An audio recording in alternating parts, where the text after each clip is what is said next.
Have you ever had a stranger show you kindness exactly when you needed it most? Maybe you were having the worst day of your life, and someone you didn't know saw past your mess to the person underneath. That moment of unexpected compassion can change everything. It can save you.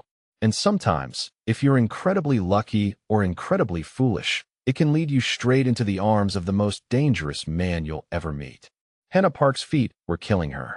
She'd been on them for 11 hours straight, the double shift at Azure stretching into late evening as Seattle's elite filtered through the restaurant's minimalist dining room. Her lower back throbbed with each step, and she could feel a blister forming on her left heel where her sensible black flats had rubbed the skin raw. But she kept her smile professional, kept her posture perfect, kept moving through the tables like her life depended on it. Because in a way it did. 3 months ago, her ex-boyfriend Derek had cleaned out their joint account and disappeared, leaving her with nothing but bills and the humiliating realization that she'd been a fool to trust him. 26 years old and starting over from scratch, working doubles at one of the city's most exclusive Korean fusion restaurants, sleeping on her younger sister's couch, and trying to rebuild what Derek had destroyed. The tips at Azure were good, at least. Good enough that she might have her own studio apartment again in another 2 months if she kept pushing herself this hard. The dining room hummed with quiet conversation and the gentle clink of expensive silverware against custom-designed plates. Floor-to-ceiling windows overlooked Elliott Bay, the water dark and glittering with reflected city lights. Everything about Azure screamed understated wealth, from the minimalist decor to the prix-fixe menu that started at $200 per person. Hannah had learned to move invisibly through this world of tech millionaires and old Seattle money, serving people who spent more on a single meal than she made in a week. She was refilling water glasses at table 7 when the screaming started. The sound cut through the restaurant's carefully maintained ambience like a knife. High-pitched, anguished, the kind of scream that came from somewhere deep and broken. Hannah's head snapped toward the source, her training warring with basic human concern. A child, maybe 7 or 8 years old, stood in the middle of the dining room.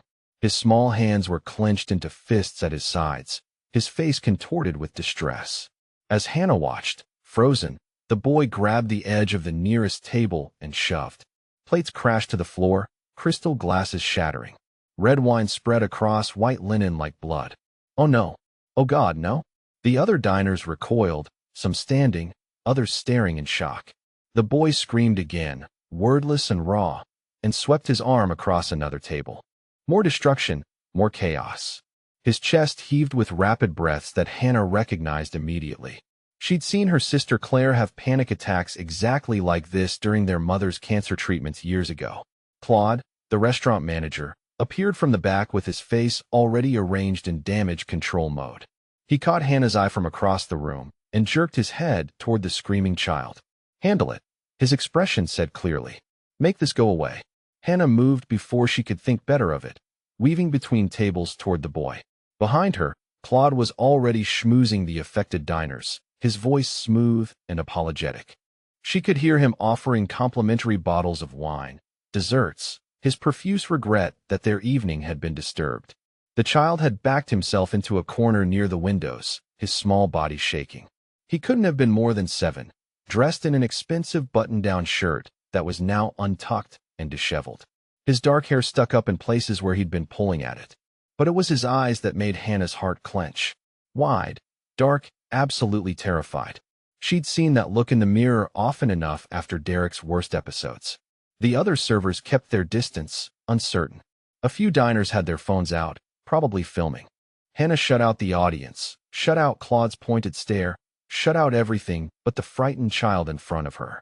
She lowered herself slowly to her knees on the expensive hardwood floor, making herself smaller, less threatening. The boy's breathing was coming too fast, his hands clutching at his shirt over his heart. Hannah spoke quietly in Korean, her voice gentle. I see you. I know you're scared. It's okay to be scared. The boy's eyes locked on hers, surprise breaking through the panic for just a moment. She kept talking, kept her tone calm and even. Can you breathe with me? In through your nose, nice and slow. That's it. Hold it for just a moment. Now out through your mouth. She demonstrated, exaggerating her breaths so he could follow. For several long seconds, he just stared at her. Then, Hesitantly, he tried to match her rhythm. His breathing was still too fast, too shallow, but it was something. Good, Hannah murmured. You're doing so good. What's your name? The boy's mouth moved, but no sound came out at first. Then, barely audible, he whispered, Tay. Tay. That's a strong name. I'm Hannah. She shifted slightly, careful not to crowd him. Is it okay if I sit here with you for a minute? He nodded, still watching her with those huge dark eyes. She could see him starting to come back to himself, the worst of the panic attack receding. His breathing evened out slowly, though his small body still trembled. The restaurant's front door burst open with enough force to make several diners gasp. Hannah looked up to see a man striding toward them with barely contained urgency. Everything about him radiated power and danger. He had to be at least 6 feet tall, his broad shoulders filling out an impeccably tailored black suit that probably cost more than Hannah made in 3 months. Dark hair styled with careful precision, olive skin, and sharp features that would have been handsome if not for the intensity that made him seem almost predatory. But it was his eyes that made Hannah's breath catch. Dark, nearly black, currently fixed on the child with an expression of such raw concern that it transformed his entire face. He reached them in seconds, and Hannah realized she was still kneeling on the floor beside Tay. She should probably stand, should move out of the way, but something made her stay exactly where she was. The man dropped into a crouch beside his son, his movements surprisingly fluid for someone so large. His hands hovered over Tay like he wanted to reach for him, but wasn't sure if touch would help or hurt. Then his gaze cut to Hannah, and she felt the full weight of his attention like a physical thing. Up close, she could see the fine lines at the corners of his eyes, the slight shadow of stubble along his jaw. He had to be in his mid-30s, and there was something in his face that spoke of hard years and harder decisions. This was not a man accustomed to feeling helpless, and the fear for his son was written clearly across his features. What happened? His voice was deep, controlled, but Hannah could hear the thread of barely suppressed emotion running through it. Before Hannah could answer, Tay made a small sound and suddenly launched himself away from the wall. Not toward his father, toward Hannah. Small arms wrapped around her neck with surprising strength, the boy's face pressing into her shoulder. Hannah froze for a heartbeat. Then her arms came up instinctively to hold him. She could feel him shaking against her, could feel the dampness of tears soaking through her uniform shirt. Over Tay's head, she met the man's eyes again and saw his shock. He had a panic attack, Hannah said quietly, still in Korean though she suspected this man spoke perfect English. I helped him breathe through it. He's okay now. You're okay now, she added to Tay, rubbing small circles on his back the way she used to for Claire. The man stared at her like she was something he couldn't quite categorize, his dark eyes moving over her face with an intensity that made heat crawl up her neck. No one had looked at her like that in a long time. Like she mattered. Like she was worth really seeing. I should apologize for the disturbance, the man said, his gaze finally pulling away from Hannah to take in the restaurant. Hannah followed his look and winced internally. Broken glass littered the floor around 2 tables. Wine stains marked expensive tablecloths. Claude stood near the kitchen door, his expression carefully neutral, but his eyes promising that Hannah would be hearing about this later. It's fine, Hannah said automatically, though it definitely wasn't fine. Kids have hard days sometimes. Adults too. The man's attention snapped back to her, something flickering in his expression that she couldn't read. He stood in one smooth motion, and Hannah realized that Tay still hadn't let go of her. The boy's grip on her neck hadn't loosened at all. Tay, his father said gently. We should go home now. No. The word was muffled against Hannah's shoulder, but unmistakable. Don't want to leave her. Hannah's heart squeezed. She looked up at the man helplessly, this stranger whose son had attached himself to her like a lifeline. The man's jaw tightened, and she watched him visibly gather his patience. She has to work, he told his son. But we can come back and see her another time if you'd like. Promise? Tay pulled back enough to look at his father, his eyes still red-rimmed and puffy. I promise. Slowly, reluctantly, Tay loosened his hold on Hannah.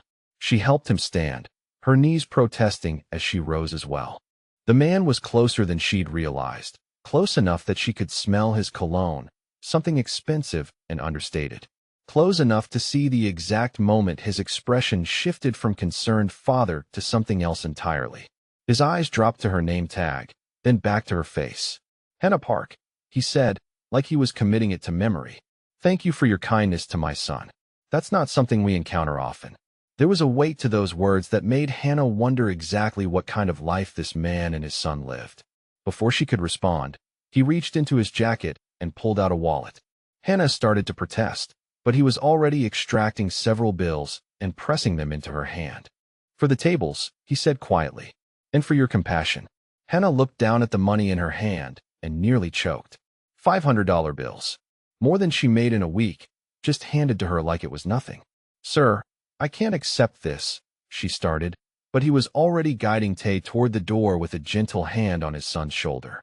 At the entrance, the man paused and looked back at her one more time. His dark eyes held hers across the length of the dining room, and Hannah felt something shift in her chest. Something that felt dangerous and thrilling and completely insane. Then they were gone, and she was left standing in the middle of Azure with $2,000 in her hand, and the feeling that her life had just changed in ways she couldn't begin to understand. Claude appeared at her elbow, his voice tight. My office. Now. Hannah followed him on shaking legs, still clutching the money. Through the kitchen, past the curious stares of the other servers, into Claude's cramped office that smelled like old coffee and stress. That was the Choi family, Claude said without preamble. Do you have any idea who they are? Hannah shook her head mutely. Claude's expression was grim. Min-jae Choi, Korean, organized crime. Very organized. Very powerful. Very dangerous. He runs most of the nightlife in this city, among other things I don't want to know about. The words should have terrified her. Instead, all Hannah could think about was the gentleness in Min-jae's voice when he spoke to his son. The fear in his eyes when he'd burst through that door. The way he'd looked at her like she'd done something miraculous instead of something any decent person would have done. He seemed like a good father, Hannah said quietly. Claude sighed and rubbed his temples. Look, I'm not going to tell you what to do. But the Choi family, they're not people you want to get involved with. Things around them tend to get complicated. Dangerous. Hannah nodded like she understood, like she was taking his warning to heart. But as she left his office and returned to the dining room to help clean up the broken glass, all she could think about was a 7-year-old boy's desperate hug and his father's dark eyes watching her like she was something precious. She told herself it didn't matter, that she'd probably never see them again. That Claude was right, and she should forget all about Min-jae Choi and his hurting son. But that night, lying on Claire's couch and staring at the ceiling, Hannah couldn't stop replaying every moment. The weight of Tay in her arms, the intensity of Min-jae's gaze, the way her heart had raced when he'd stood close enough for her to feel the heat radiating from his body. She was being ridiculous. The man was clearly involved in organized crime. He lived in a completely different world from hers. And she'd just escaped one toxic relationship. The last thing she needed was to develop some schoolgirl crush on a dangerous stranger.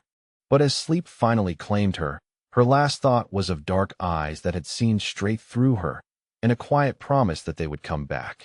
Hannah told herself she wasn't hoping for it. She was absolutely lying. 3 days passed before Hannah saw them again.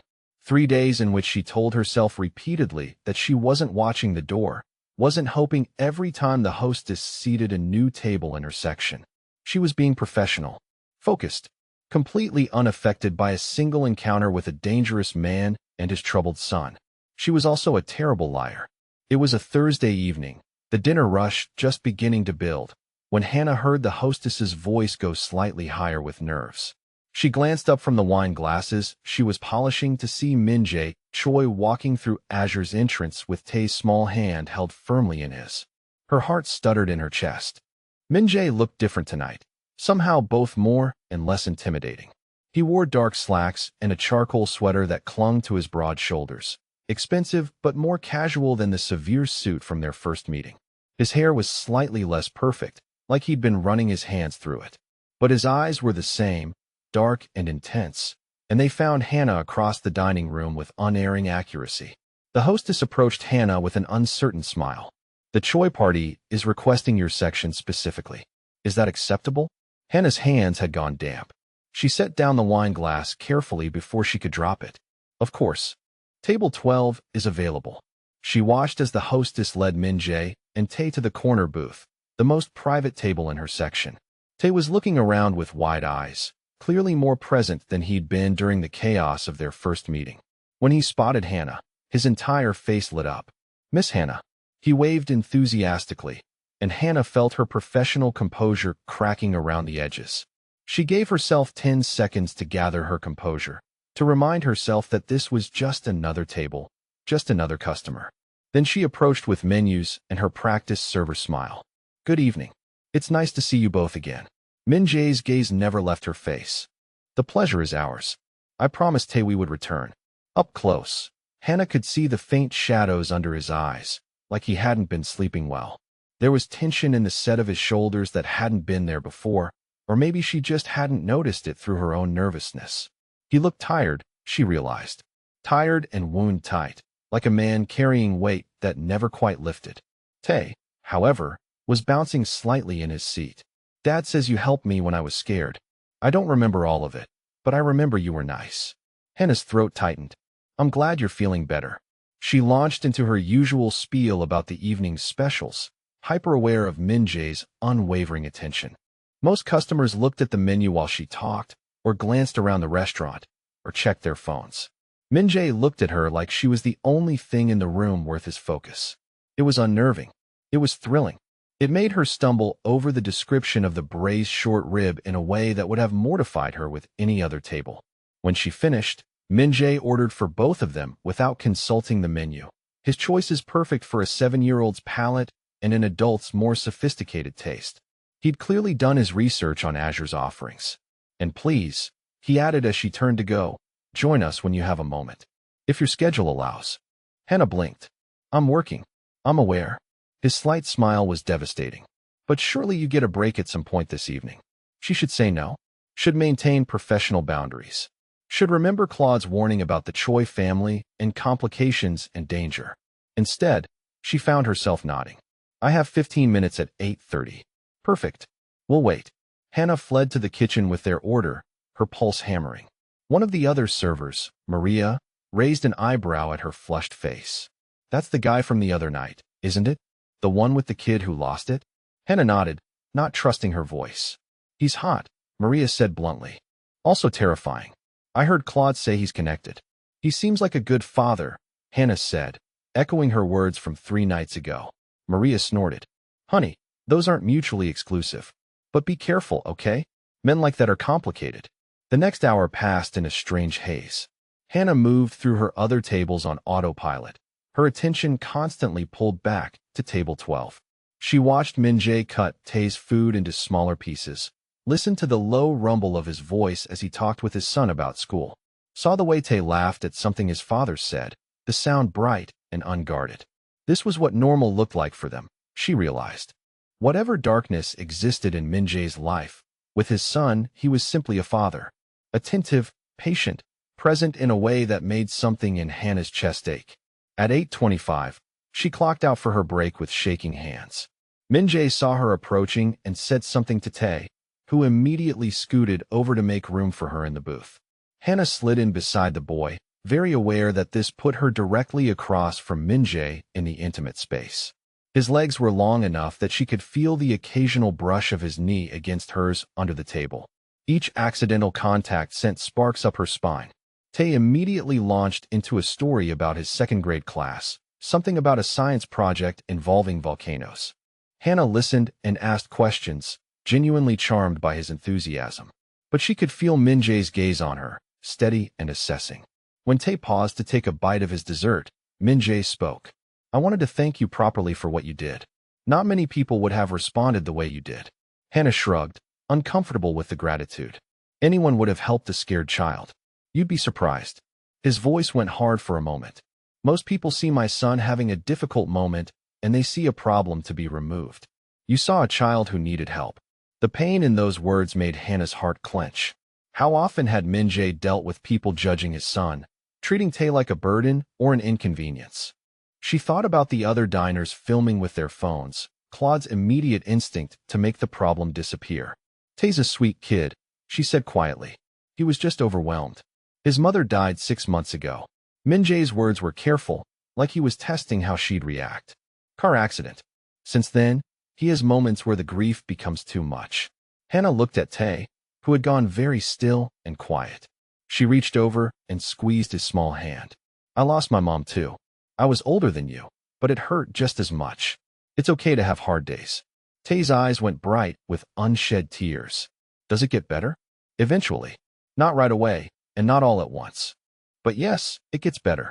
Across the table, Min Jae's expression had shifted into something she couldn't quite read.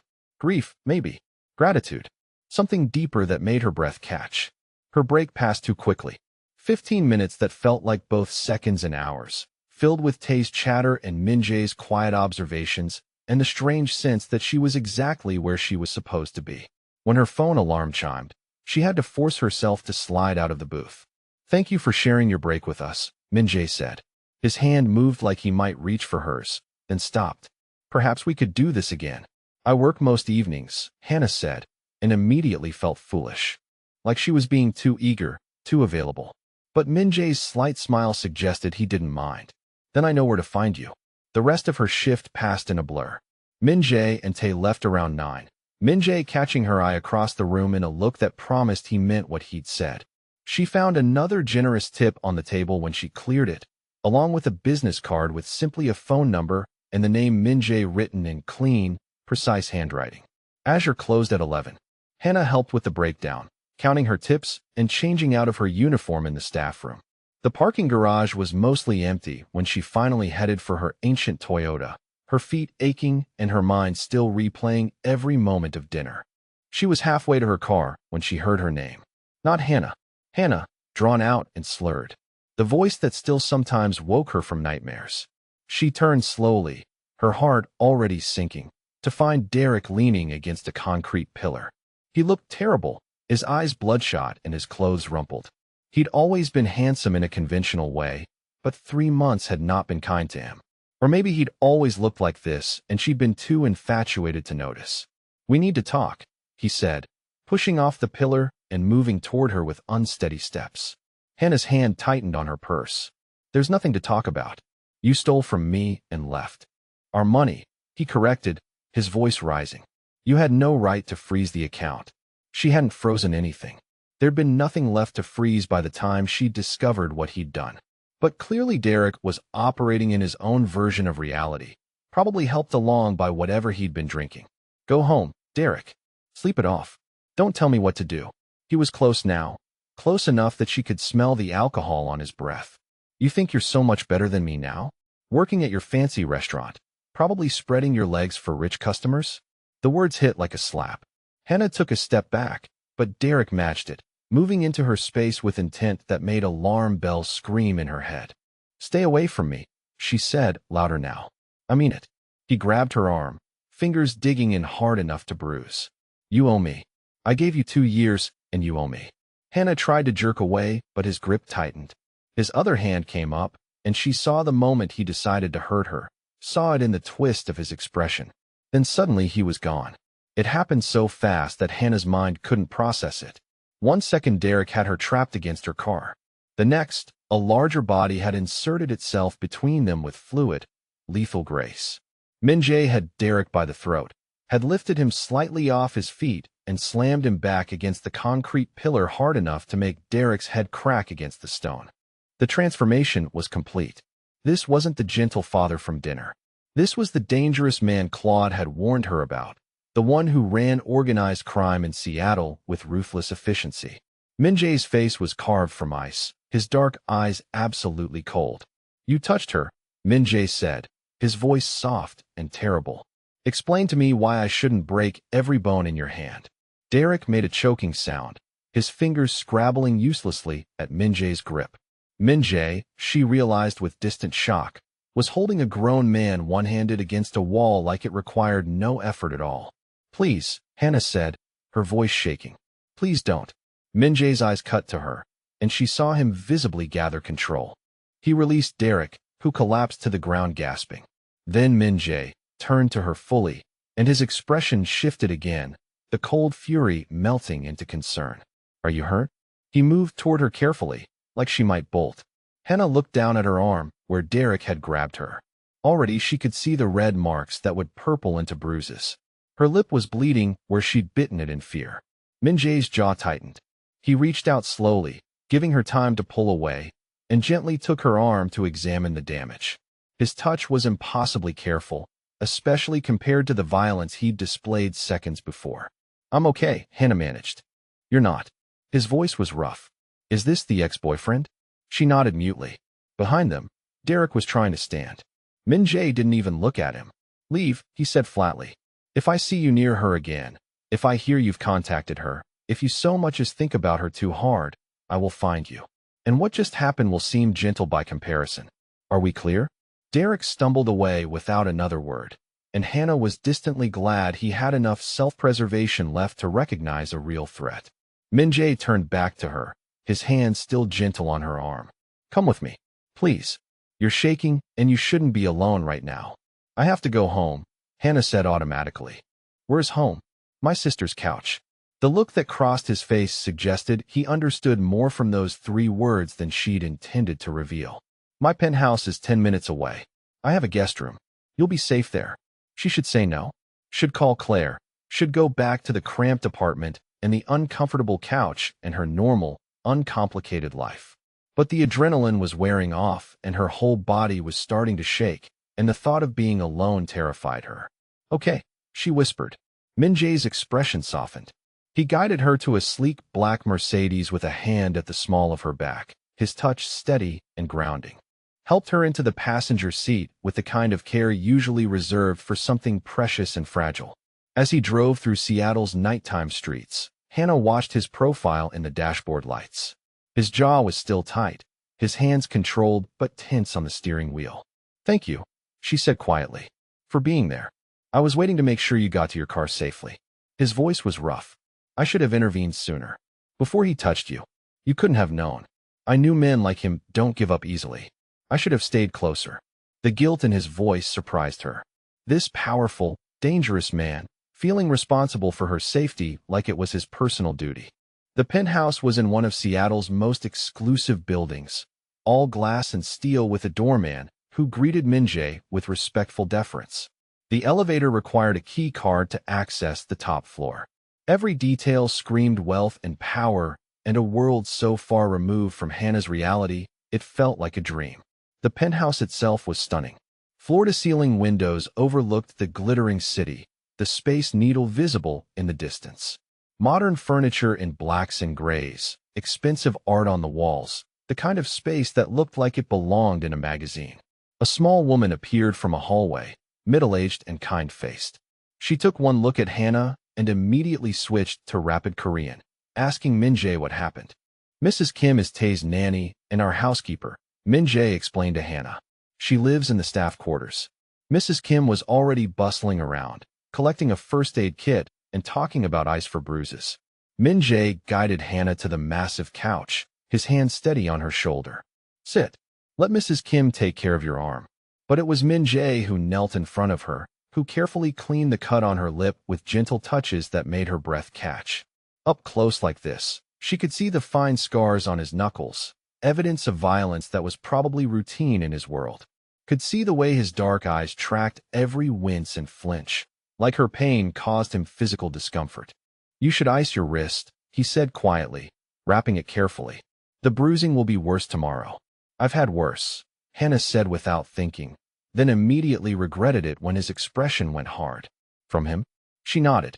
Min Jae's hand stilled on her wrist. "If I'd known that," his voice was soft and dangerous, "I would have done more than threaten him." A sound from the hallway made them both look up. Tae stood there in pajamas decorated with dinosaurs, his eyes wide. "Miss Hannah, why are you sad?" Hannah tried to smile, but her face felt stiff. "Just a rough night, sweetheart." Tae padded over and climbed onto the couch beside her without hesitation, tucking himself against her side like it was the most natural thing in the world. "You can stay here. Dad's house is safe."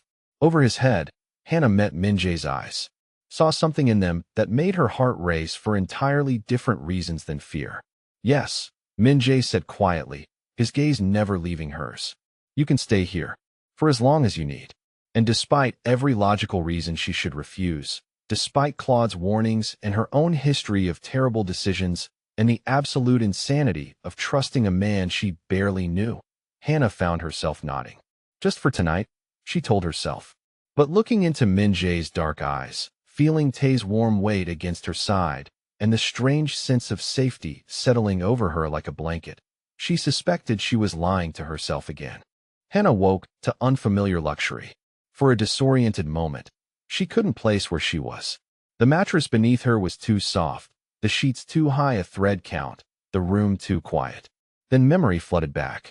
Derek's hands on her. Min Jae's cold fury. The drive through Seattle's nighttime streets to this penthouse that felt like another world entirely. She sat up slowly, wincing as her bruised wrist protested. Pale morning light filtered through floor-to-ceiling windows, revealing the guest room in detail she'd been too exhausted to notice last night. Minimalist furniture in warm woods, abstract art on the walls, an in-soot bathroom visible through an open door. Everything spoke of tasteful wealth and careful attention to comfort. The clock on the nightstand read 7:15. She should call Claire, should let her sister know where she was. Should probably panic about the fact that she'd spent the night at a stranger's apartment. A stranger who happened to run organized crime in Seattle.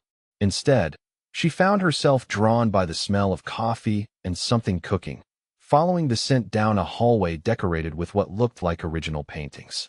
The kitchen was massive, all marble countertops and professional-grade appliances. Min Jae stood at the stove, his back to her, wearing dark slacks and a white dress shirt with the sleeves rolled up to reveal strong forearms. He was cooking eggs with the kind of easy competence that suggested this wasn't his first time making breakfast. Tae sat at the kitchen island, still in his dinosaur pajamas, swinging his legs and chattering about something that had happened at school. He looked happy, animated, so different from the terrified child who'd melted down in Azure's dining room. Min Jae said something in response that made Tae giggle, and the sound was so pure and joyful that Hannah felt her chest tighten. This was what normal looked like for them. This quiet domestic moment, father and son starting their day together. She was intruding on something private and precious. She must have made some sound because Min Jae turned, his dark eyes finding hers immediately. Something shifted in his expression, warming in a way that made her breath catch. "Good morning. How did you sleep?" "Better than I expected," Hannah admitted, moving into the kitchen. "The guest room is beautiful. I'm glad you were comfortable." He turned back to the stove, plating the eggs with practiced ease. "Have you eaten, Miss Hannah?" Tae had spotted her now, his face lighting up. "You're still here. Are you staying for breakfast?" "If that's okay," Hannah said, looking to Min Jae for confirmation. "More than okay." He pulled down another plate. "Coffee, please." They fell into an easy rhythm that felt surreal in its domesticity. Min Jae poured her coffee, remembered without asking that she took it with cream, served her breakfast like it was the most natural thing in the world. Tae kept up a steady stream of conversation between bites of scrambled eggs, telling Hannah about his school and his friends and his favorite video game. Min Jae ate quietly, but Hannah could feel his attention on her. Assessing, considering, like he was trying to figure out a puzzle she didn't know she presented. After Tae finished eating, Mrs. Kim appeared to shepherd him off to get dressed for school. Min Jae refilled Hannah's coffee, then leaned against the counter across from her. The casual pose didn't quite hide the tension in his shoulders. "We should talk," he said quietly. Hannah's stomach clenched. "About last night." "About several things." He studied her face. "First, are you in pain? Do you need to see a doctor?" "I'm fine. Just bruises." His jaw tightened, but he nodded. "Second, you should know what you've walked into. Who I am and what that means." "Claude already warned me," Hannah said. "He told me you're involved in organized crime." Min Jae's slight smile held no humor. "Involved is a polite way to put it.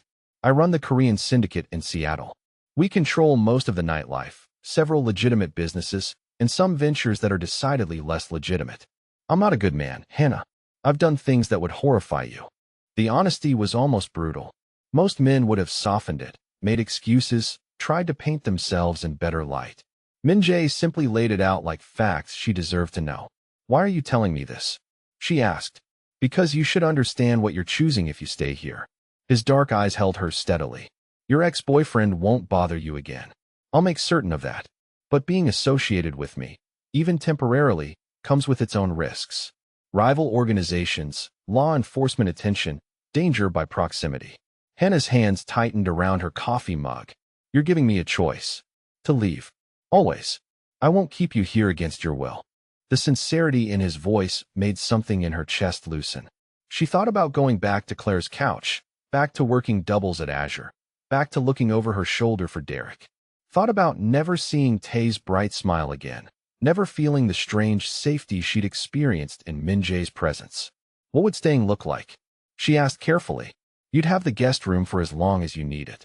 No expectations, no strings. Just a safe place while we ensure the thread is handled. My people are already tracking your ex-boyfriend's movements. He won't get near you again.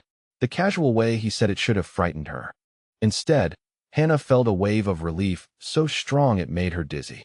For 3 months, she'd been looking over her shoulder, wondering when Derek would show up demanding money or worse. The idea that someone was actually protecting her, handling it, was almost overwhelming. A small voice from the doorway interrupted. Is Miss Hannah leaving?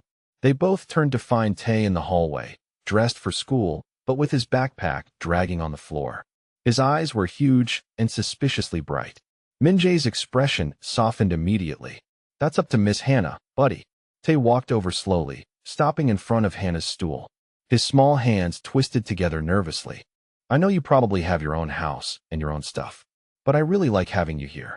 You make Dad smile more. And you're nice to me even when I'm having a bad day. Hannah's throat went tight. Oh, sweetheart. Mom died and everything got sad. Tae continued, his voice wobbling. Dad tries to be happy for me, but I know he's sad too. But yesterday at dinner, he laughed at your joke. Real laughing. I haven't heard him laugh like that in a really long time. She looked up at Min-jae, saw the raw emotion he was trying to control, saw the grief and loneliness he carried, the weight of being a single father while running a criminal empire.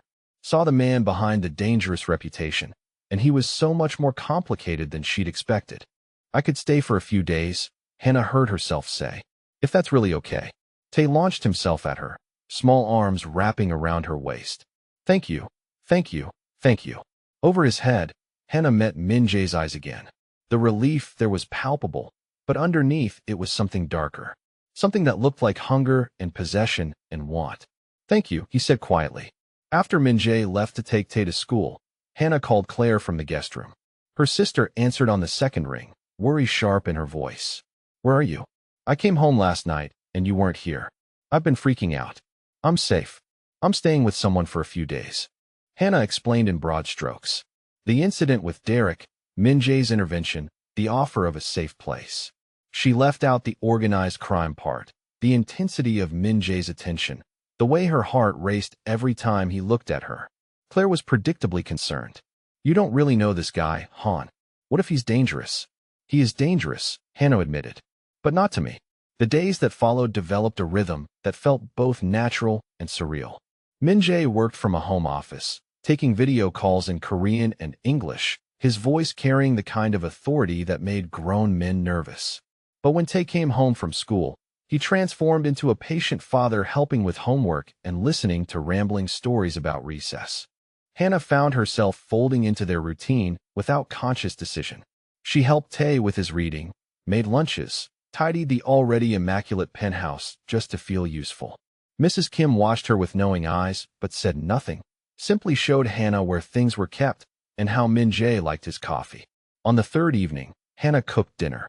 Jjigae, the Korean stew her mother used to make, comfort food that filled the penthouse with familiar scents. Min-jae came out of his office following his nose, surprise crossing his features when he saw her at the stove. You didn't have to do this. I wanted to. I needed to feel useful. They ate together, the three of them around the kitchen island, and it felt like family in a way that made Hannah's chest ache. Tae chattered about his day. Min-jae asked questions and listened with genuine attention. Hannah watched them both and felt something dangerous taking root in her heart. After Tae went to bed, Hannah found herself alone with Min-jae for the first time since that first night. He poured them both whiskey, expensive stuff that burned smooth, and they sat in the living room with the city glittering below them. Tell me about him, Min-jae said quietly. Your ex. What he did to you. Hannah sipped her whiskey, gathering her thoughts. We met in college. He was charming, attentive, made me feel special. I didn't see the control starting until I was already in deep. The words came easier than she expected, maybe helped by the whiskey, maybe by the way Min-jae listened without judgment. She told him about Derek's slow isolation tactics, how he'd convinced her to move away from her family for his job, how he'd criticized her friends until she stopped seeing them, how he'd insisted on joint accounts and then controlled every dollar. He never hit me, Hannah said softly, but he didn't need to. He had other ways of making me feel small. Min-jae's hands had tightened on his glass, his jaw set hard. That's still abuse. You know that. I do now. It took me too long to see it. Why did you stay? The question wasn't accusatory, just genuinely curious. Hannah considered it. Because I kept thinking he'd go back to being the person I met. Because I'd invested so much time. Because leaving felt like admitting I'd made a terrible mistake. And when you finally left, he'd cleaned out our accounts and disappeared. Left me with nothing but debt and the knowledge that I'd wasted 2 years on someone who never really loved me. Min-jae set down his glass and moved closer, sitting beside her on the couch. Close enough that she could feel the heat radiating from his body, smell his cologne. His eyes were dark and intense in the dim lighting. What he did to you was not your fault. You trusted someone who didn't deserve it. That speaks to your capacity for love, not any failing in you. The words hit something deep in Hannah's chest, some wound she hadn't known needed healing. Her eyes burned with tears she refused to let fall. "Thank you," she whispered. She reached out without thinking, covering his hand with hers. The contact was electric. His skin was warm, slightly rough, and she felt him go very still beneath her touch. "Thank you for making me feel safe again," she continued. "For giving me space to figure things out. For being kind to me when you had no reason to be." Min-jae's eyes had darkened, his gaze dropping to where her hand rested on his. When he looked back up at her, the want there was unmistakable. But so was the restraint. "Hannah," his voice was rough. "You need to know that I want more than your gratitude." Her breath caught. "What do you want?" "You. But not like this. Not when you're vulnerable and staying in my home because you have nowhere else to go. When you choose me, I want it to be a real choice." The honesty of it, the sheer decency beneath the dangerous exterior, made her heart skip.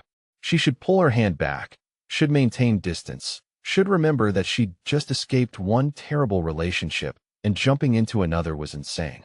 Instead, she found herself leaning slightly closer. "What if I'm already choosing?" The heat in his eyes intensified. "Then I would tell you to be very sure. Because once I have you, I won't want to let you go." The moment stretched between them, charged and heavy with possibility. Then footsteps sounded in the hallway, and they both pulled back instinctively. Tae appeared, rubbing his eyes. "Bad dream. Come here, buddy." Min-jae's transformation was immediate, all focused intensity, shifting to gentle concern. Tae climbed into his lap, and Min-jae wrapped strong arms around his son. "You're safe. I've got you." Hannah watched him murmur comfort in Korean, watched the way he rocked Tae gently, watched this dangerous man be so impossibly tender. And she realized with stunning clarity that she wasn't just attracted to Min-jae. She was falling for him. For both of them. For the wounded boy and his powerful father. For the family they'd become and the space they'd made for her in it. It was terrifying. It was too fast. It was possibly the worst idea she'd ever had. But sitting in Min-jae's living room at midnight, watching him comfort his son while the ghost of his touch still tingled on her hand, Hannah couldn't bring herself to care about any of that. She was already in too deep to turn back now. 2 weeks slipped by like water through fingers, each day blending into the next until Hannah could barely remember what her life had looked like before. The guest room had become her room, her few belongings retrieved from Claire's apartment and carefully arranged in the spacious closet. The penthouse had become home in a way that both comforted and terrified her. She'd stopped telling herself it was temporary. Hannah stood in the kitchen on a Saturday afternoon, chopping vegetables for dinner while Tae sat at the island doing homework. Min-jae was in his office on a call, his voice carrying faintly down the hall in rapid Korean. This was normal now. This domestic routine, this strange little family they'd formed. The doorbell chimed, and Mrs. Kim appeared from the laundry room to answer it. A moment later, an elegant voice speaking Korean drifted into the kitchen, and Hannah looked up to see a small woman in her late 60s entering with Mrs. Kim. The woman was beautiful in that timeless way some women achieved, her silver hair styled in a sleek bob, her cream-colored suit clearly expensive. She had Min-jae's dark eyes, sharp and assessing, and those eyes locked onto Hannah with immediate interest. "Helmiani." Tae abandoned his homework and launched himself at the woman, who caught him with a laugh and kissed the top of his head. My sweet boy, have you been good for your father? Yes. And Miss Hannah helps me with reading every day. I got an A on my book report. The woman's gaze shifted back to Hannah, one elegant eyebrow rising. Miss Hannah? Hannah wiped her hands on a towel, suddenly very aware that she was wearing casual clothes and an apron, looking for all the world like she belonged here. I'm Hannah Park. You must be Min Jae's mother. The woman's English was perfect, barely accented. Kim Soo-yeon. But please, call me Soo-yeon. She moved closer, her sharp eyes taking in every detail. So you're the one my son has been so carefully not mentioning. Heat crawled up Hannah's neck. I've been staying here temporarily. Your son was kind enough to offer me a safe place. Soo-yeon's knowing smile suggested she saw right through that explanation. Min Jae appeared in the doorway at that moment, and Hannah watched his expression shift through surprise, resignation, and something that looked almost like nervousness. Iyama, I wasn't expecting you today. Clearly. Soo-yeon kissed her son's cheek, then turned back to Hannah. Tell me, dear, what are you making? It smells wonderful. Galbajim, Hannah said. Braised short ribs. My mother's recipe. Something shifted in Soo-yeon's expression, warming considerably. Your mother was Korean? Second generation. She taught me to cook traditional dishes before she passed. I'm sorry for your loss. Soo-yeon moved to the stove, peering into the pot with genuine interest. May I? Of course. What followed was the most nerve-wracking hour of Hannah's life. Soo-yeon stayed for dinner, asking seemingly casual questions that Hannah recognized as careful vetting. Where was her family from? What did she do for work? How did she meet Min Jae?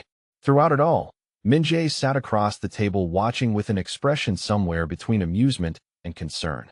But Soo-yeon's questions weren't unkind, and when Hannah served the galbajim, the older woman took a bite and closed her eyes with obvious pleasure. This is excellent. Your mother taught you well. Thank you. Hannah felt ridiculously pleased by the approval. After dinner, while Tae showed his grandmother a drawing he'd made at school, Min Jae pulled Hannah aside in the kitchen. I'm sorry about this. I should have warned you she was coming. She's wonderful, Hannah said honestly. A little intimidating, but wonderful. Min Jae's slight smile held affection. She likes you. I can tell. How? She's still here. If she didn't approve, she would have made an excuse and left an hour ago. The knowledge that his mother's approval mattered, that he cared what she thought about Hannah, made something flutter in her chest. Soo-yeon left after extracting promises from Tae to visit her soon, but not before pulling Hannah aside while Min Jae was getting her coat. My son has been alone for a long time, she said quietly. Since Ji-hai died, he's focused only on Tae and his business. He's forgotten how to let anyone else in. I'm not sure what you want me to say, Hannah replied carefully. I want you to know that I see how he looks at you, and I see how my grandson smiles when you're near. Whatever this is between you, don't let fear stop you from seeing where it goes. Soo-yeon's hand squeezed Hannah's gently. My son is a complicated man. His world is not an easy one, but he has a good heart, and he would protect you with his life. The words stayed with Hannah long after Soo-yeon left. She was loading the dishwasher when Min Jae's phone rang with a tone she hadn't heard before. His entire demeanor changed, tension snapping through his body. I have to take this. He disappeared into his office, and Hannah could hear his voice through the door, sharp and commanding in Korean. When he emerged 20 minutes later, his expression was carved from stone. I have to go out. Business that requires my personal attention. Hannah's stomach clenched. The dangerous part of his world, suddenly no longer abstract. Is it serious? Territorial dispute with a rival organization. Nothing I haven't handled before. His dark eyes found hers. I'll have extra security on the building. You and Tae will be safe here. When will you be back? I don't know. Late, probably. He moved closer, and she could see the conflict in his expression, the urge to reach for her warring with his discipline. Lock the doors behind me. Don't answer for anyone except Mrs. Kim. Be careful, Hannah said, her voice smaller than she intended. The look he gave her was intense enough to steal her breath. I'll come back. I promise. Then he was gone, and the penthouse felt too large and too empty.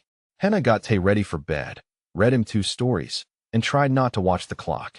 But after he fell asleep, she found herself in the living room, staring out at the city lights and trying not to imagine all the ways Min Jae could be hurt.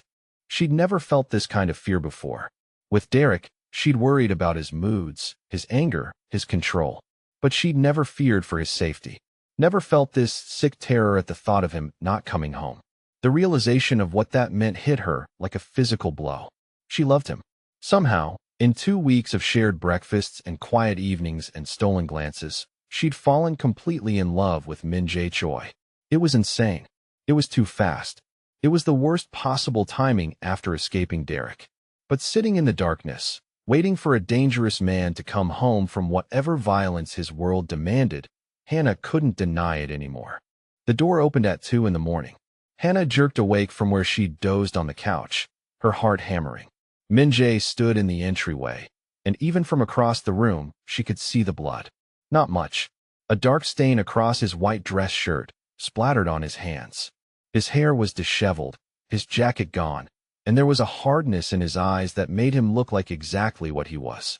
A man who'd just done violence. Hannah was off the couch before she consciously decided to move, crossing to him with her heart in her throat. "Are you hurt?" He looked down at himself like he'd forgotten about the blood. "It's not mine." Relief made her knees weak. She reached for him before she could second-guess the impulse, her hands going to his face. "You came back. I promised." His voice was rough, his eyes searching her face like he was looking for something. "Why are you still awake?" "I was worried about you." Something shifted in his expression, raw and unguarded. "Hannah, you shouldn't worry about me. I've been doing this for years. That doesn't mean I can turn off caring." She pulled back slightly, suddenly aware of how close they were standing.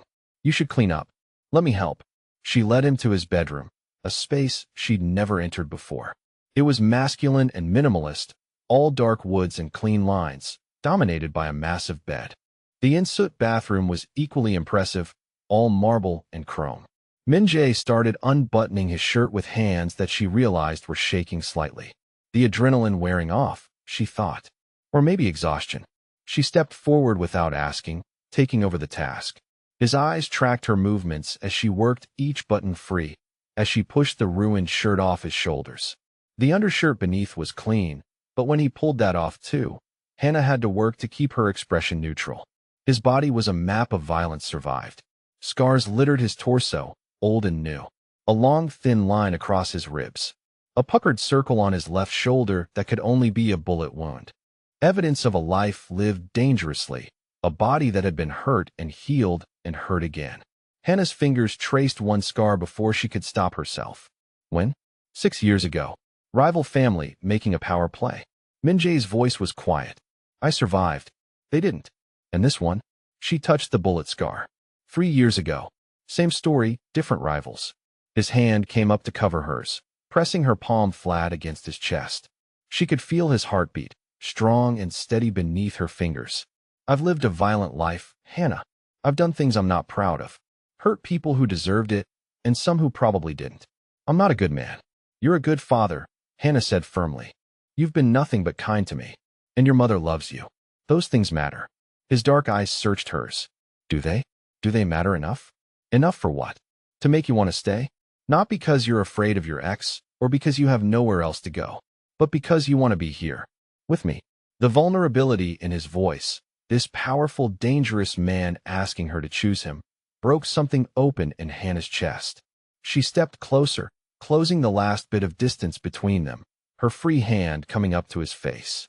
"I've been choosing you since the moment I cooked dinner in your kitchen and pretended I was just being helpful," she said quietly. "Since I started thinking of the guest room as my room. Since your son started calling me to help with his homework before he asks you. I'm already in this, Min Jae. I'm already choosing you." The way his expression transformed was beautiful, that careful control cracking to reveal raw need beneath. His hand came up to cup her face, thumb stroking across her cheekbone with devastating gentleness. "You need to be sure, because I meant what I said. Once I have you, I won't want to let go." "Then don't," Hannah whispered, and closed the distance between them. The kiss was everything she'd been imagining for 2 weeks. Slow at first, almost tentative, like he was giving her time to change her mind. But Hannah pressed closer, her hands sliding into his hair, and felt him respond. His arm wrapped around her waist, pulling her against his bare chest, and the kiss deepened into something that made her head spin. He kissed her like she was precious. like she was something he'd been waiting for and had finally been given permission to claim. His hand tangled in her hair, angling her head to deepen the kiss further, and Hannah made a sound she'd never made before, want and need, and something deeper, all tangled together. Min-jae pulled back slightly, his breathing rough, his dark eyes nearly black with desire. We should stop. You've been through trauma recently, and I don't want you to do anything you're not ready for. Hannah looked up at him. This man who could be so dangerous but was being so careful with her. I'm ready. I'm choosing this. I'm choosing you. His control snapped like a physical thing. He kissed her again, deeper, hungrier, walking her backward until her legs hit the edge of his bed. They fell onto it together, and Hannah felt his weight settle over her, warm and solid and real. What followed was slow and intense. Min-jae checking in with her at every stage, making sure she wanted this, wanted him. His hands were reverent as they learned her body, his kisses trailing heat across her skin. And when they finally came together, his eyes locked on hers with an intensity that stole her breath. This wasn't just physical. This was connection, bone deep and consuming. This was two people who'd both been hurt finding something good and real in each other. This was choosing to be vulnerable despite every reason to protect themselves. After, they lay tangled together in the darkness, Hannah's head on Min-jae's chest, listening to his heartbeat slow. His fingers traced lazy patterns on her shoulder, and she could feel him processing, thinking. I won't let anything hurt you, he said quietly. Not your ex, not rival organizations, not anything. You're mine now, and I protect what's mine. The possessiveness should have bothered her. After Derek's controlling nature, she should have recoiled from any hint of ownership. But this was different. This wasn't about controlling her. This was about claiming her safety as his personal responsibility, about wanting to keep her whole and happy and protected. I love you, Hannah said, the words slipping out before she could think better of them. I know it's too fast and probably crazy, but I do. I love you.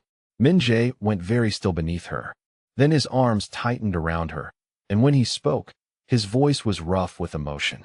I've loved you since you knelt on a restaurant floor to help my son breathe. I just didn't let myself believe I could have you. Hannah tilted her head up to look at him, saw the truth written clearly in his dark eyes. She kissed him again, softer this time, sealing the confession between them. Outside, Seattle glittered in the darkness. Somewhere out there, threats still existed. Derek was still a problem to be solved. Min-jae's dangerous world still waited. But here, in this moment, wrapped in each other's arms, they were simply two people who'd found something worth fighting for. And Hannah had never felt safer in her life. The weeks after that first night together blurred into something that felt almost normal. If normal could include falling asleep in the arms of a man who ran organized crime and waking up to his son climbing into bed between them on weekend mornings. Hannah's things migrated from the guest room to Min-jae's bedroom, her clothes mingling with his in the massive closet, her toiletries appearing next to his in the bathroom. She'd officially quit Azure, citing personal reasons to Claude, who'd looked simultaneously relieved and concerned. The generous severance Min-jae had arranged, through carefully anonymous channels, meant she didn't have to worry about money while she figured out her next steps. That was where the tension started. Hannah sat across from Min-jae at the kitchen island one morning, Tae already off to school, and tried to find the right words. I need to do something. I can't just live here without contributing. Min-jae looked up from his tablet, his dark eyes assessing. You help with Tae. You've made this place feel like a home instead of just a space we sleep in. That's contributing. You know what I mean. Financially, I need to work, to have my own money. Something shifted in his expression, a flash of what looked almost like hurt before control reasserted itself. I can provide for you. I want to provide for you. I know you can. But being taken care of financially by a man, after what Derek did, it makes me feel, Hannah struggled to articulate the knot of anxiety in her chest. It makes me feel dependent. Vulnerable in a way I promised myself I'd never be again. Min-jae set down his tablet and reached across to take her hand. I'm not Derek. You know that. I do know that. Rationally, I know that. But the fear doesn't listen to rational thought. He studied her for a long moment, then nodded slowly. What if you went back to school? Online courses, whatever field interests you. I'd cover the tuition as an investment in our future together. You'd be working toward a degree, a career, something that's yours. The compromise was so perfect, so clearly thought through to address her specific fears, that Hannah felt her throat tighten. You've been thinking about this. I've been thinking about how to help you feel secure without making you feel trapped. His thumb stroked across her knuckles. I want you to stay because you want to, not because you feel like you have no other choice. That afternoon, Hannah was researching college programs on her laptop when her phone rang with an unknown number. She almost didn't answer, but something made her pick up. Hello? Hey, Hannah. The voice was slurred, familiar in the worst way. Miss me? Her blood went cold. Derek. Nothing to say? That's not like you. You always had so much to say. Always thought you were so smart. Hannah's hand tightened on the phone. How did you get this number? I have friends now. Important friends. Friends who are very interested in your new boyfriend. Leave me alone, Derek. His laugh was ugly. Can't do that, babe. See, your boyfriend made some people very unhappy when he sent his guys to warn me off. Those people, they don't like being told what to do. Especially not by someone who thinks he runs this city. What do you want? Nothing from you. Just wanted you to know that you're being watched. You and that pretty little sister of yours. Claire, right? Still living over on Capitol Hill? Terror sliced through her. Don't you dare. Don't you even think about touching her. Wouldn't dream of it. But you might want to tell your boyfriend to back off. Otherwise, accidents happen. Would be a shame if something happened to sweet little Claire. The line went dead. Hannah sat frozen, her hand shaking so badly she nearly dropped the phone. Then she was moving, running to Min Jae's office, bursting through the door without knocking. He was on a call, but took one look at her face and immediately switched to Korean, ending the conversation in rapid sentences. His chair scraped as he stood. What happened? Derek called. Hannah's voice shook. He knows about Claire. He has her address. He's working with someone, some rival of yours, and they're threatening her. The transformation was instant. Min Jae's expression went cold and hard, the dangerous man rising to the surface. He pulled out his phone and started making calls in rapid Korean, his voice clipped and commanding. Within minutes, he had guards en route to Claire's apartment, had people tracking Derek's phone, had mobilized what sounded like a small army. Hannah sank into the chair across from his desk, her whole body shaking. This was her fault. She'd brought this danger into her sister's life by getting involved with Min Jae. As if reading her thoughts, Min Jae ended his call and crouched in front of her, taking her cold hands in his. This is not your fault. Do you understand me? This is Derek's choice to escalate, and the rival family's choice to use him. Claire could get hurt because of me. Claire will be safe. I'm bringing her here. My people are picking her up right now. She'll stay in the guest room until this is handled. Just like that. The scope of his power laid bare. He could mobilize armed guards, could bring people to safety, could orchestrate protection like it was nothing. This was the reality of his world, and for the first time, Hannah was seeing it fully. Claire arrived an hour later, escorted by two large men in suits who stationed themselves outside the penthouse door. She looked scared and confused and, when she saw Hannah, furiously angry. What the hell is going on? These guys showed up at my door saying I was in danger, that I had to come with them. I tried to call you 10 times. I'm so sorry. Hannah wrapped her arms around her sister. I'm so sorry I got you involved in this. In what? Claire pulled back, her eyes taking in the penthouse, Min Jae standing by the windows with his phone still in hand. Who are these people? What have you gotten yourself into? Over the next hour, Hannah explained everything. The whole truth this time, nothing held back. Derek's abuse and financial control, the parking garage attack, Min Jae's protection, his business, his power, his dangerous world. And somewhere in the explanation, she talked about falling in love, about Tae and the family they'd become, about choosing this life despite its complications. Claire listened with an expression that cycled through shock, disbelief, and anger. Are you insane? She said when Hannah finished. Han, this man is a criminal. He runs organized crime. And you're what, playing house with him? I'm not playing anything. Hannah's voice came out stronger than she expected. I love him. And he loves me. And yes, his world is dangerous, but he's a good man. Good men don't run criminal organizations. Good is more complicated than that. Min Jae spoke for the first time, his voice quiet but carrying weight. I've done things that would horrify you, but I've never hurt an innocent person, never dealt in drugs or human trafficking, never allowed my people to prey on the vulnerable. I have a code, even if you wouldn't recognize it as one. Claire's eyes flashed. And that makes it okay? That makes it acceptable that my sister is in danger? Your sister is in danger because of her abusive ex-boyfriend and a rival organization that sees an opportunity to hurt me. His dark eyes held hers steadily. But I will protect her. I will protect you. And I will eliminate the threat permanently. The certainty in his voice should have been frightening. Instead, Hannah felt safe.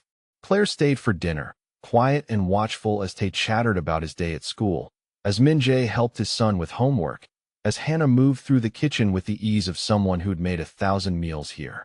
After Tay went to bed, the three adults sat in the living room with the tension thick between them. I don't understand this, Claire said finally, looking at Hannah. After Derek, after everything he put you through, how can you trust someone like this? Because he's nothing like Derek. Hannah found herself defending Min-jae with a fierceness that surprised even her. Derek controlled me by making me feel small, worthless, dependent. Min-jae encourages me to go back to school, to have my own life, to make my own choices. Derek isolated me from everyone who loved me. Min-jae brought you here to keep you safe. Derek used money to control me. Min-jae offers support but respects my need for independence. The words poured out, and somewhere in defending what she had with Min-jae, Hannah realized she was also defending it to herself. All the doubts she'd been carrying, all the fears that this was too fast or too dangerous or too good to be true, crystallized into clarity. I love him, she said firmly. I love his son. I love the life we're building together. And yes, it's scary and complicated, but it's real. It's the most real thing I've ever had. Claire's expression softened slightly. You're really sure about this? I'm sure. After Claire retreated to the guest room, Min-jae pulled Hannah into his arms on the couch. You defended me, he said quietly. Of course I did. Even knowing what I am. What I do. Especially knowing that. Hannah tilted her head back to look at him. I'm not naive about who you are. But I also see the man who helps his son with homework and cooks breakfast and holds me like I'm precious. Both things are true. His kiss was deep and thorough, gratitude and desire mixed together. When he pulled back, his expression was serious. Tomorrow I end this.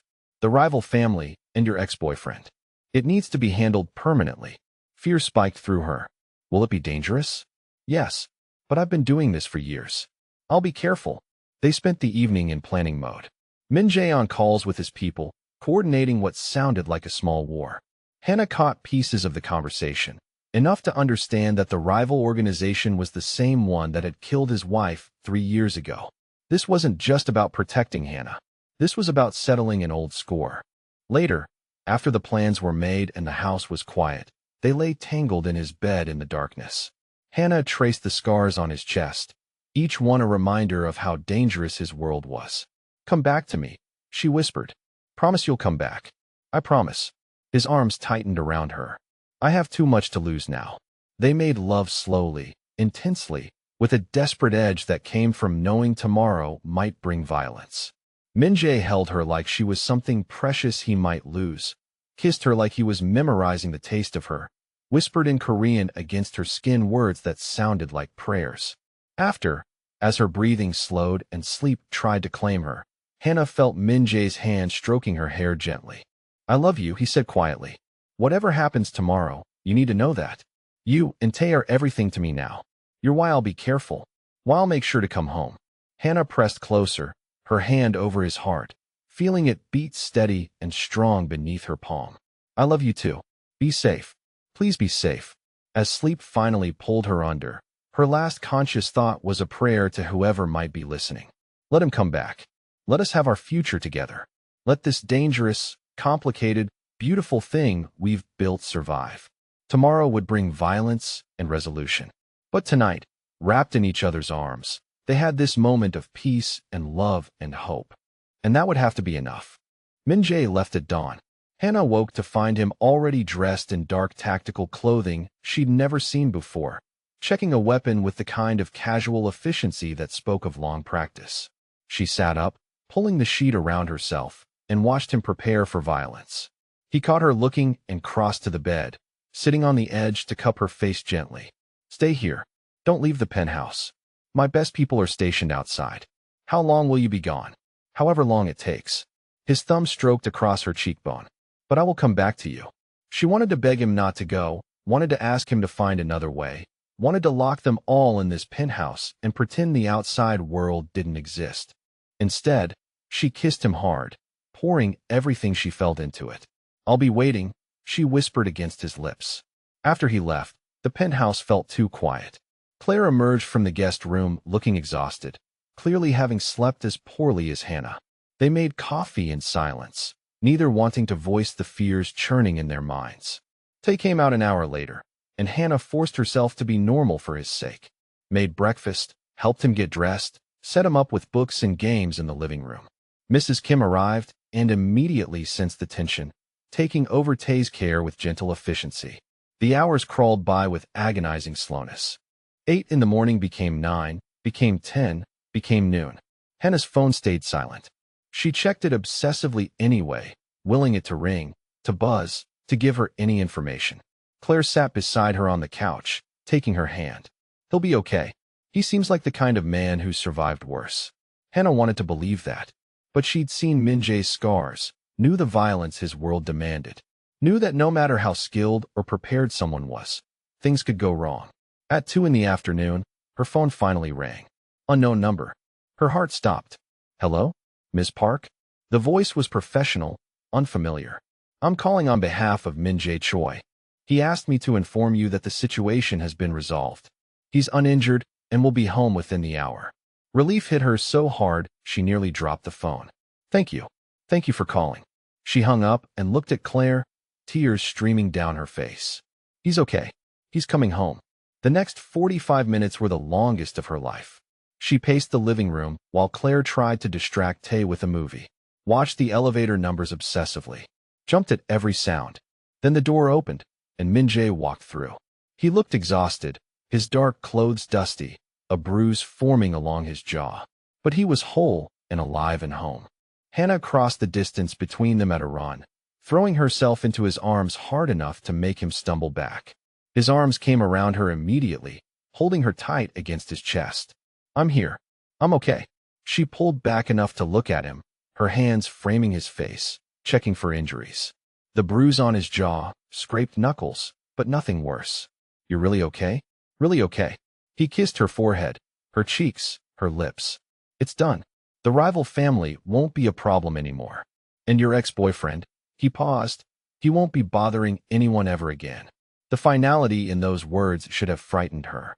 Instead, Hannah felt a weight she hadn't realized she'd been carrying finally lift.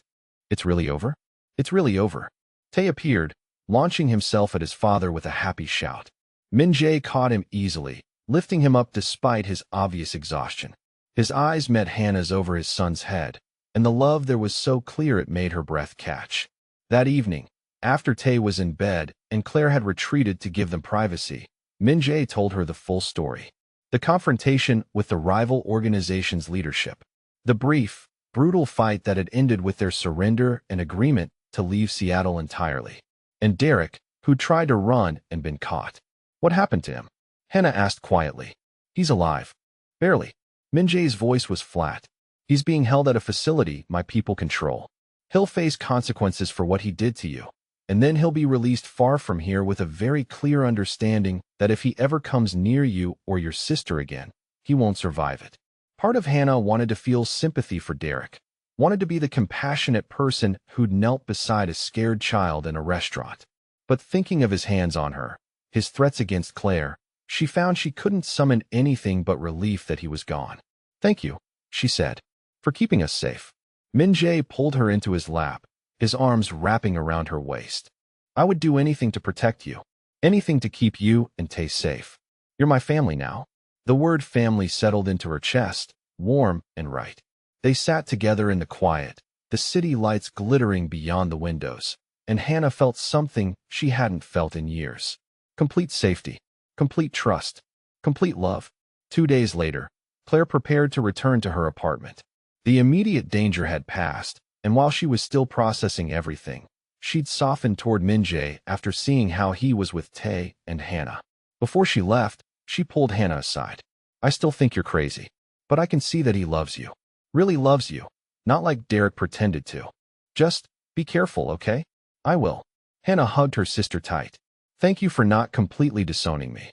Claire laughed. The bar is pretty low these days. But seriously, if you're happy, then I'm happy for you. After Claire left, the penthouse felt different. Lighter somehow, like a weight had been lifted. Min-jae noticed it too, pulling Hannah into his arms in the hallway. What are you thinking about? How this is my life now. How a few weeks ago I was sleeping on my sister's couch and working double shifts, and now I'm here with you. Are you happy? His dark eyes searched hers with an intensity that suggested her answer mattered more than anything. Happier than I've ever been. Good. He kissed her softly. Because I want to make you even happier. He led her to the living room, and Hannah's breath caught when she saw what was waiting. Tae sat on the couch in his best clothes, looking nervous and excited. Mrs. Kim stood nearby with her phone ready, smiling widely. Min-jae took both of Hannah's hands, his expression more vulnerable than she'd ever seen it. 3 weeks ago, you showed compassion to a scared child. You saw past the chaos and the judgment to someone who needed help. You saved my son that night, and you've been saving both of us every day since. Min-jae, she whispered. He dropped to one knee, and Hannah's heart stopped. From his pocket, he pulled a small velvet box. You've made this penthouse a home. You've given Tae joy I didn't think he'd feel again. You've reminded me what it means to love someone, to trust someone, to want a future with someone. Hannah Park, will you marry me? Will you be my wife and Tae's mother officially? The ring was beautiful, a simple solitaire that caught the light perfectly, but Hannah barely saw it through her tears. Yes, she said, her voice breaking. Yes, of course yes. Tae hooped and ran over, wrapping his arms around both of them. Min-jae slid the ring onto her finger with shaking hands, then pulled her into a kiss that tasted like salt from her tears and promises of forever. Mrs. Kim was crying as she took photos. Tae was bouncing with excitement, already talking about being a ring bearer. And Hannah felt her heart expand with so much love she thought it might burst. That weekend, they had dinner at Soo-yeon's elegant home in Queen Anne. Min-jae's mother took one look at the ring on Hannah's finger and smiled with deep satisfaction. I knew from the moment I met you that you were special. She pulled Hannah into a warm embrace. Welcome to our family, dear. Officially, the evening was filled with joy and planning. Soo-yeon wanted a traditional Korean ceremony blended with modern elements. Tae insisted on being involved in every detail. Claire arrived looking cautiously optimistic, and Soo-yeon charmed her completely within an hour. Watching Min-jae talk with his mother, seeing Tae animated and happy, having her sister there accepting this new reality, Hannah felt overwhelmed with gratitude. All of this had started because she'd chosen compassion in a moment when most people chose judgment. One act of kindness had led her here. To this family, this love, this life she'd never imagined possible. The wedding took place 6 weeks later in a beautiful venue overlooking Puget Sound.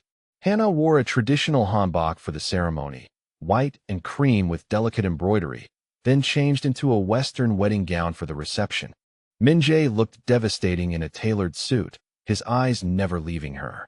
Tae took his role as ring bearer with adorable seriousness, walking down the aisle with the rings on a small pillow. When the officiant asked if anyone objected, he loudly declared that he'd wanted a mom for a long time and everyone better stay quiet.